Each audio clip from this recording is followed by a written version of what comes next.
football. It's personal between me and you, and I'm going to do you some serious harm, you big stiff idiot. The Untouchable True School Sports Empire proudly presents something the boxing games are missing. Hey, what's going on? It's your boy BT, and I came here to talk some boxing with the thousands of True School Sports subscribers. All right, this is going to be my last video on this walk because I got to start running. I got to start running and get my ass home because that sun is coming out, and that sun is beating down on my head, and I'm starting to really, not even sweat. I'm out here percolating right now. But, yeah, I wanted to talk about this whole Anthony Joshua, Deontay Wilder thing, right? Because I feel like, and I've always felt this way for a number of years here on YouTube. Go back and check my video history. I generally feel like Anthony Joshua oftentimes goes underappreciated, and he is arguably the most scrutinized fighter in the entire sport of boxing. When he loses, he's a hype job. When he wins, oftentimes it's never good enough. Most times it's never good enough, and that was no different here with Robert Helenius. He knocked him out in one of the better knockouts of the year, and people still wanted to criticize it, right? So the question now becomes, is he ready for a Deontay Wilder fight? Okay, and my response to that is, because everybody's saying he gets knocked out in 2 rounds, Wilder would flatten him, Wilder would starch him, this, that, and the third. And my response to that is this. For you to write off Anthony Joshua against Deontay Wilder, not only is it foolish, it's irresponsible. And I'm going to tell you why you shouldn't write off Anthony Joshua against Deontay Wilder. Okay? He's building right now, right? Look at the Jermaine Franklin fight. I thought he boxed well in the fight. A lot of people said, well, no, he's not the AJ of old. Then he goes his next fight. He delivers a better performance, punctuates the performance with a 1-punch KO, and they still say it wasn't good enough, right? So I see it as him building. I think when I look at AJ, I look at a fighter that's thinking more. He's not so much just boxing. He's not over boxing. He's not being as gun shy.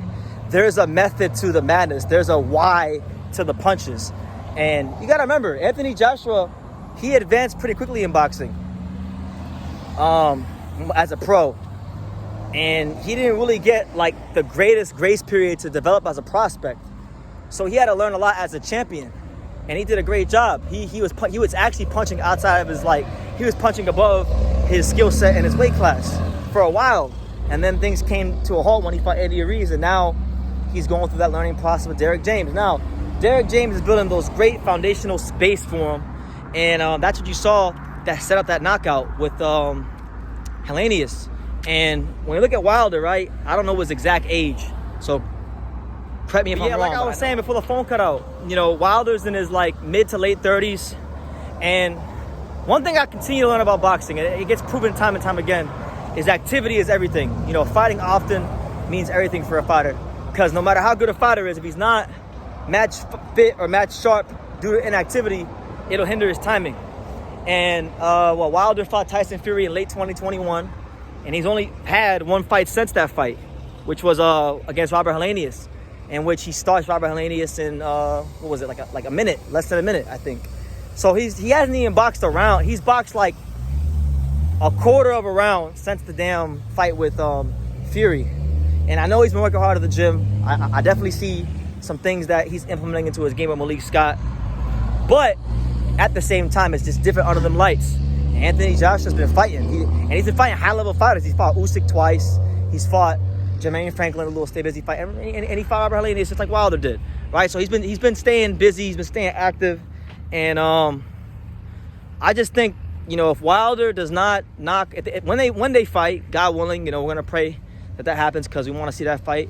But when they fight, if Wilder isn't able to put out Anthony Joshua in them first 3 to 4 rounds, and it gets to round 5, 6, 7, I think it's going to be hell for Wilder, to be honest with you, because he hasn't been fighting.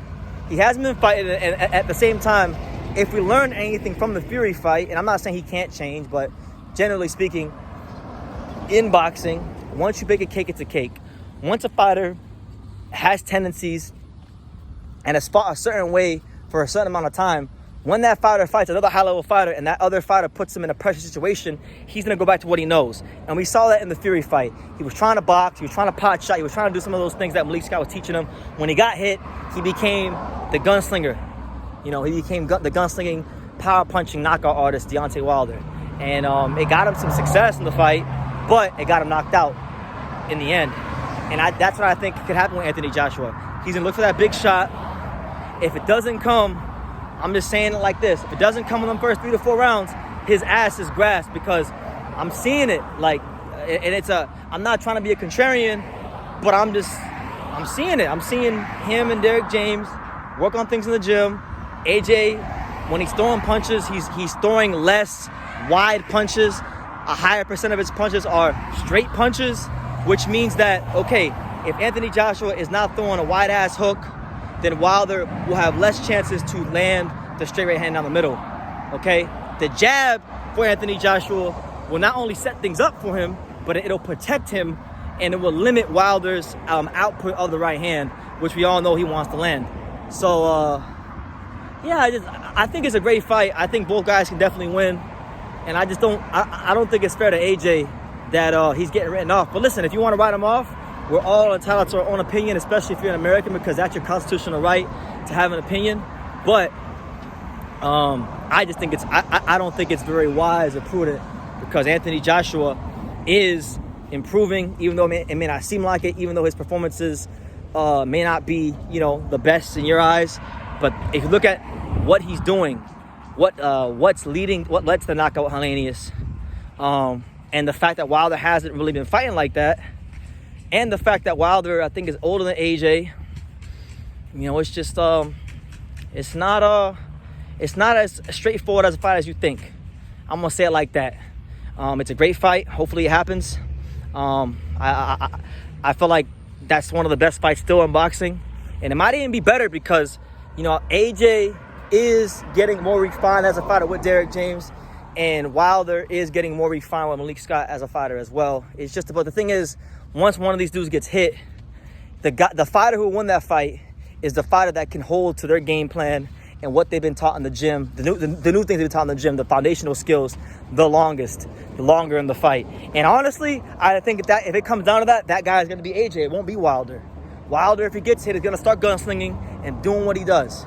AJ, as we saw with Helenius and we've seen with Franklin, I think he can hold his fundamentals and his base longer. And I could see him stopping Wilder in the mid to late rounds, like somewhere between round 6 and 9. You know, the illustrious round number 9, like Spence got stopped by Crawford. But that's just my opinion. We all got an opinion. Opinion's like an asshole. Everyone got one. So that's just mine. Hopefully it gets signed, sealed, and delivered so we the fans can see the fight. But let me know what you guys think. Is there anybody out there that agrees with me, that sees any of my points? And is there anybody out there that thinks I'm just being foolish? Because I know the popular narrative right now, and even sometimes me when I watch AJ, I'm like, man, Wilder will knock him out. But then my boxing eyes are telling me that if the Wilder does not land that knockout punch in the first 3 to 4 rounds, his ass is grass. And I'm gonna leave it at that. So leave your comments down below. Make sure you guys take the time to subscribe. And like I say in every single one of these videos, you can love me or you can hate me, but I'm just a kid from Daniel. So until next time, take care, guys.